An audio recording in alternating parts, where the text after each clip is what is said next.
Hola a todos. Nos encontramos para el tercer curso de entender un poco lo que significa evaluación de proyectos. Y acá entramos a algo que también muchos de nosotros tendemos a escuchar bastante, que se trata del flujo de caja. ¿Quiénes de ustedes no han escuchado? No, es que las empresas realmente quiebran o las pymes realmente quiebran por un tema de caja. Les falta caja, etcétera.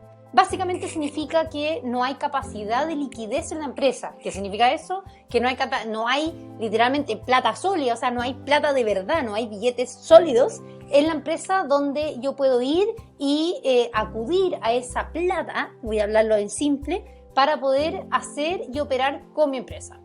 Por lo tanto, entender y manejar la gestión y el control del flujo de caja es muy importante, porque es el flujo de mis ingresos y egresos mensuales y el impacto que eso tiene en mi negocio. Y eso tiene que ver un poco con el comportamiento que nosotros como líderes de una empresa, como pymes, como pequeño o mediana empresa o como startup mantenemos en nuestro día a día. El flujo de caja, en palabras simples, es una herramienta, es un informe mensual que se va ajustando mes a mes y que te muestra el panorama anual, o sea, de los 12 meses de tu empresa, ¿ya? Y detalla todo lo que entra y sale. Es fácil. Normalmente se ocupa un Excel, o sea, una planilla Excel para ejecutarlo, para armarlo, y normalmente la persona de finanzas es la que está encima. Pero uno como fundador de una empresa, en mi opinión, siempre tiene que estar claro cuántos ingresos hay y cuántos gastos tengo, para ver cuánto entra y cuánto sale. ¿Para qué? Esto nos ayuda, uno, tomar decisiones estratégicas en cómo mover y seguir nuestro negocio. Dos, nos permite mantener un orden, un poco ordenar la casa y ver cómo movernos sin tener el miedo de quebrar, o sea, que nos falte plata. Y tenemos una eficiencia financiera, o sea, ser eficientes en nuestros gastos y en nuestros gastos por sobre todo, ¿ya? Como les dije, muchas pymes quiebran por esta razón. Acá hay una imagen súper básica y simple. El flujo de caja a veces es más complejo que otro, van a haber distintos tipos de flujo de caja, pero lo importante es que sea dividido por mes, o sea, que mensualmente yo sepa cuáles son mis gastos, sean gastos fijos, sean gastos variables, y sepa cuáles son mis ingresos, que se basan obviamente en la cantidad de venta que yo tengo, o sea, cuál es el total de venta, ¿cierto? O los ingresos también pueden también venir de otra parte. Mi flujo de caja puede aumentar porque alguien me puso plata, por lo tanto tengo inversión, pero eso tendría que estar estipulado con detalle en el flujo de caja, ¿no? Entonces lo importante es tenerlo mensualmente, separarlo por mes y que eso te da el panorama un poco a 12 meses.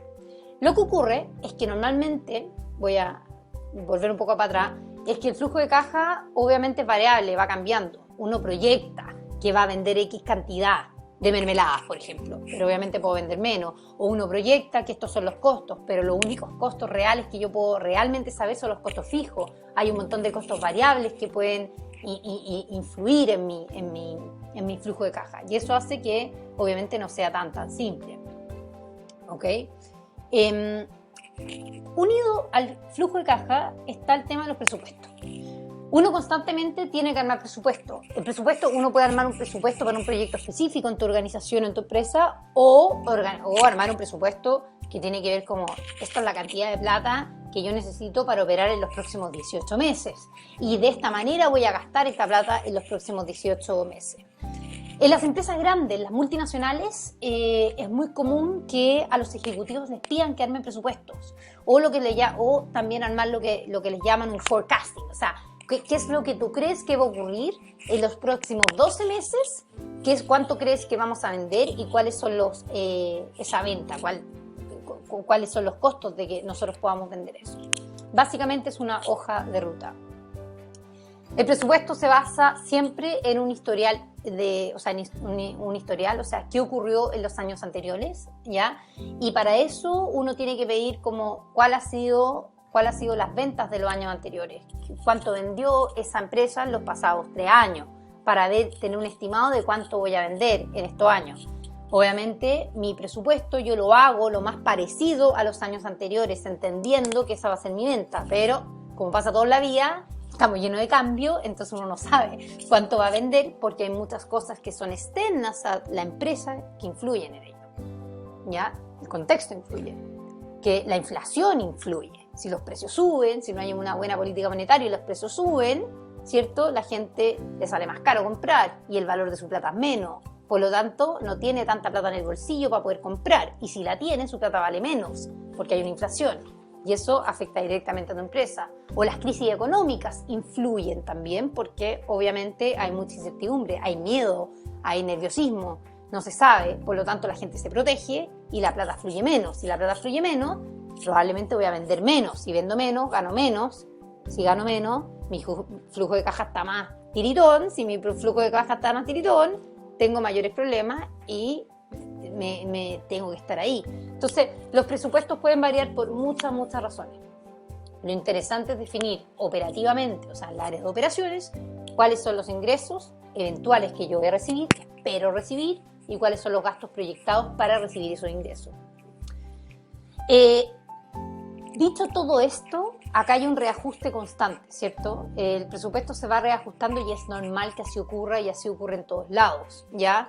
Y también ahí uno siempre lo acompaña de lo que le dice en el presupuesto financiero, que un poco es como cómo se gastará el efectivo en ese periodo, o sea, la plata líquida en ese periodo específico que estamos hablando, ¿ok?